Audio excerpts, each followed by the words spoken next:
Hello everyone, my name is Arden and welcome back to another video. Today I'll be taking a look at LEGO Star Wars Set 75329, the Death Star Trench Run Diorama. So this set has 665 pieces and was part of the first wave of LEGO Star Wars dioramas that released in 2022.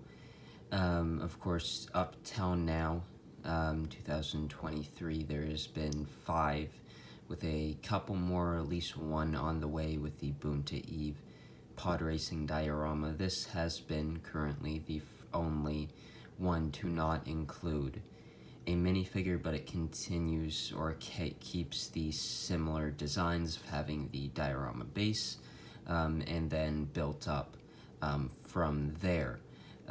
The sets that released with this one were the Trash Compactor as well as the Dagobah Training, and in 2023 released the Emperor's Throne Room as well as the Endor Speeder Chase, and the Boonta Eve pod racing scene seems to be coming in 2024, which should be the second one that doesn't include minifigures. There's also the Darth Vader hallway scene, which, as more information seems to come out, seems to be more of a playset, more in line to the Death or the Dark Trooper hallway scene with Luke, and more of that style set than it is an actual diorama. So this is an 18 plus set, I believe is the cheapest one. I believe so. Because I know the Yoda's one is a bit more expensive. It's around the same price range as the Endor Speeder Chase, which released this year, 2023.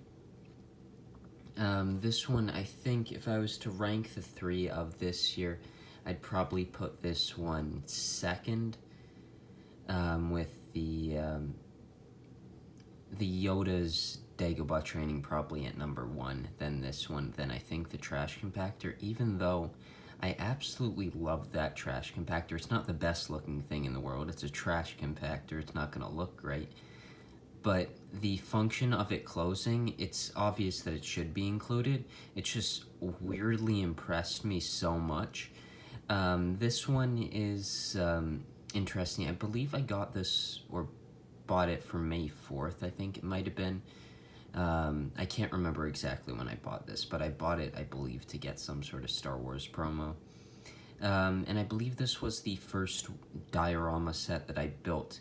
This is the second version of a Death Star trench run that we've got in the last couple years, the first being a smaller little vignette build that I believe had an A-Wing and a TIE Interceptor, I believe it was.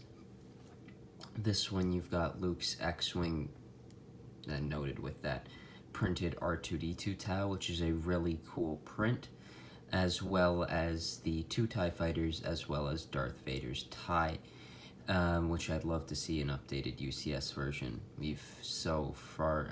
Never mind. So the plaque here, the printed piece, there's 2 printed pieces, a 2x6, which has the quote, "The Force is strong," with this one from Darth Vader, and then a 2x4 with the LEGO Star Wars logo, all really nice ones. Silver grill pieces around the base of it. As you move to the back, you can really see the structure here. The back of it's held up by 2 Technic pins there, held in like that, which is different than some of the other dioramas. The base of it, I believe these stay the same, so they're all consistent. They have 3 big plates there and are all held together by smaller plates. I think it looks, of course it doesn't look great here, but from this way it does look quite nice, I think, from any front side really. You can see the Darth Vader's tie there, as well as the other ties all having windscreen prints, which is nice. This turret here adds some nice height to the build. And there's a lot of nice depth in the greebling. It's a relatively nice process putting this together, I think. Of course, it's a ton of dark bluish gray and light bluish gray, but I think the final product ends up looking quite good, even though while you're building it, you probably question what the hell you're doing, because you're just clicking a bunch of things together. But I think the end result is quite nice.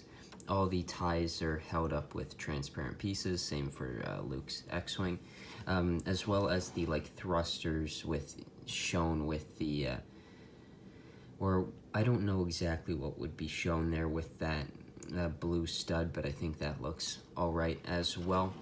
These mini ties are detailed as nice as I think they could be, same for Darth Vader's, and the X-Wing is quite nice as well, which you would want. Since there's such a focal point of this scene, you don't have any minifigures to populate the scene, so you really need your mini builds to shine, and I think they do a good job of that with this set. Overall, I think it's a good set. I think I would recommend it if you want to have multiple dioramas together. If you're just going to get one, I'd probably stick with one of the more expensive ones, like the Yoda's diorama. Even going into Star Wars, the T-Rex diorama, the Emperor's Throne Room, all really good ones that can have some nice minifigures that populate the scene. I think this one displays what it's supposed to quite well, but as its own thing, I don't think it's the best. With multiple dioramas, I think it would look quite a bit better. And overall, I have it sort of, for me, I have them all sort of set up together, and I really like the look of them. They're all sort of at an angle, and I quite like them with the continuity of the bases. It all really goes together quite nicely. So thank you for watching this video. I think this is a really nice set, and see you later.